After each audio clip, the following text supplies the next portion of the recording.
Ari, nabiruan na ito nga pagkaon, pamagyot, no, rice. Wala na tanan, no, na kinaglaro na ito sa matagal. No? Pati sa mga hayop,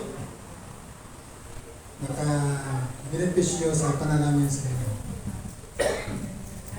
So, dili ginato kalimtan na pagkamayo sa Diyos sa itong kinabuhi. Nagdakong pasalamat ako na kaabot na sa 2026. Ngayon kayo mo na po itong last year na dito na puputol. Pagkamot mo sa ginawa eh. Kung sa'yo, mag-abot ng ginawa ko. Tulo na silpong. Nagkamot yung ginawa. Kung kay naman ng Diyos, no? Amen. Naghatag na ito kinabuhi. So, sabi na, kumabutol sa Diyos. Hindi man dito makabuot. Daragin ko ito. Praise the Lord. Amen. Kaya nakapamilay. Kapoy naman po, no? Inong pa niya Isaiah. Kapoy na po, Lord. Kama siya, kaya kapoy na. Tapos, being human, ako naman may tayo limitasyon. Hindi man ta pare sa Diyos nga hindi man sa kapuyon. Immortal man ang Ginoo. But kita, tayo panahon ng ibata. Hallelujah. But still, meron pa nga natong nga fighting spirit. Yun, importante. Anong ka na ito. So now, first Sunday of January. So, di nato kalimtan nga itong pagpasalamat sa itong buhay ng Diyos. Personally, isa yung lang magpasalamat. Limitahanan ko na ito kay isa ng oras. Alas 10 na. Santo. So, kinsa yung magpasalamat? Si Miriam. Sige. Ako, pasalamat ko na po sa Ginoo tungod sa iyang ugma, pagkamaayo sa akong kinabuhi ug sa tanan akong pamilya. Sa 25 nga pagkinabuhi na overcome na mo ang tanan. Maayo man dili mga pagsulay, mga kalisod, mga kasakit, ang atong kinabuhi nga atong pag-atubangon, pero ang Diyos wala kayo nagpabaya sa atong tagsa kinabuhi, tagsa ka pamilya na takaron 2026 niaghapon kita, pasalamatan ako ang Ginoo tungod sa iyahang pag-amuma, pagbisbis kanunay sa atong kinabuhi.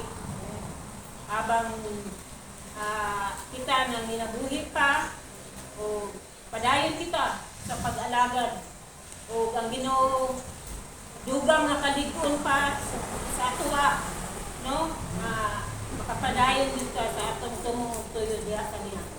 Pasalamatan ako ang tanan sa mga adlaw-adlaw, mga panginahanglan. Siya gayon ang nag-supply sa kanunay, ilabi na sa kusog, iniatong lawas, anagi kaluyahon. Pero ang Ginoo nag-support gihapon kanako. No? Kay ingon bitaw siya sa iyang tulong, dili ka mo magkabalaka, sumalig ka mo kanako, sumalig ka mo sa Diyos. Mao din ang verse nga akong kanunay kanabang ingon sa Ginoo nga dili daw ta mabalaka, salig lang ito kaniya o magbuhat sa kanunay nga maayo o magbuhat sa iyang mabubuton. Kaya ang Ginoo magapanalangin kanunay kanato. Isa natay kaluyahon pero kanunay ta kusog ang atong espirituhanon nga pagkinabuhi. Kanang tanan akong pamilya nagapanalangin yun kanunay kanako. Kana lang ako nga akong gipasalamatan sa atong buhi nga Dios. O gibalik na ako diha ang tanan-tanan.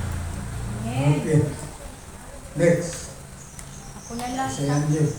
Magkasura mo din na. May buntag sa tanan. Pasalamat ko sa Ginoo sa tibuok tuig sa 2025 na bisan sa ang pagsulay, bisan sa akong health. Wala ito niya pasagpo, naranda ko, nalahutay, natagay na niya po stress, sa mga naglaw. Salamat sa akong pamilya, sa mga anak ko, mayroon di protection na sa kanunay, o di ko ba, huwag kang panginahan sa matag adlaw, o may pasayin sa Ginoo nga, ako kayo pagkulang sa karon na tuig, o sa mga tingali sa kaluyahon, akong lawas sa luyahon, but then,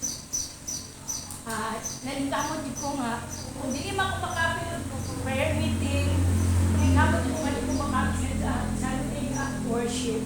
Amen. So ako ipasalamatan ang Ginoo sa strength and gihatag sa o mga blessing na i-provide sa mga pamilya, sa mga anak ko po, o ang panalangin nga sa kanunay nga as na akong kaliyahon, yata nga lang ihapon ko niyang kalikod, spiritually, kaya basta lang po sa balay, nag-worship, mga ihapon ko sa Ginoo.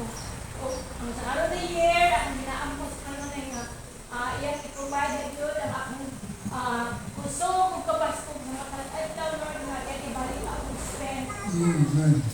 Akong magsalit yung sa Ginoo nga hindi ko niya pasagdan, so akong ibalik ang tumagimay na ilamat na niya in Jesus' name. Amen. Hallelujah. Salamat. Start? Next. Pasalamat ko sa last year na 2025 sa Ginoo no, nagihatagan mi og unexpected blessing of answered prayer.